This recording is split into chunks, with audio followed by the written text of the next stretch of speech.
Near the end of his life, Moshe tells us about a conversation that he had with God when he was praying to God and begging God to rescind the decree and to allow him entry to the promised land. God said back to Moshe, Rav Loch, it's too much for you, not another word. And Moshe dropped it and the conversation was over.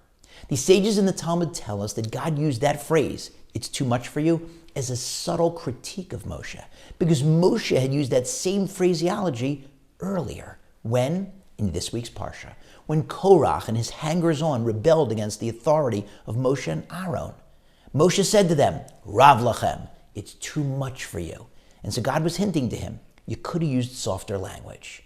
But why should Moshe have done that? What Korach was doing was an outrage. He wasn't just rebelling against the authority of Moshe and Aaron. He was in effect rebelling against God because God had appointed them. Look what happened to Korach and his cronies. The earth opened and swallowed them. So why does Moshe have to use softer language?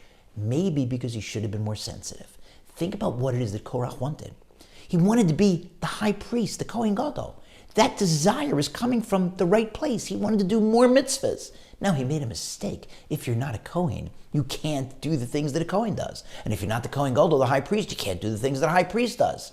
But the desire to do more mitzvahs, that's a nice thing. So maybe Moshe should have been a little more sensitive and spoken a little softer. But here's where it's even more interesting.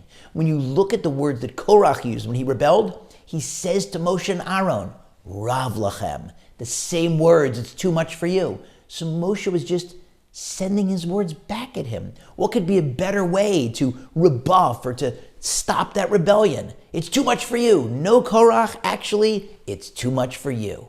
And yet, even though Moshe was using Korach's own words, God was telling him subtly, you still could have been softer. The French have a phrase called l'esprit d'escalier. It means the whisperings of the stairwell. It refers to where you have an incident, a little dust up, a tiff, an argument with someone, and you just can't come up with the right response. And so you leave and steps away from where it happened. You're walking down the stairs. The ultimate comeback, zinger, one-liner comes into your head, but it's too late. Some of us, most of us, maybe all of us, when that happens, say, oh, if only I'd thought of that line a minute earlier, I could have taken that guy's head off. The next time it happens, don't think that way. Instead say, thank you, God, for the delay in putting that line into my head. Because if I'd thought about it a minute or two earlier, I would have used it and I would have taken that guy's head off and it would have felt great and it would have been a mistake. Make your point. No one's telling you that you have to be meek and you have to back down and you can't respond, but only respond to the extent necessary and no further. Be softer when the situation allows. Be more sensitive to the other side.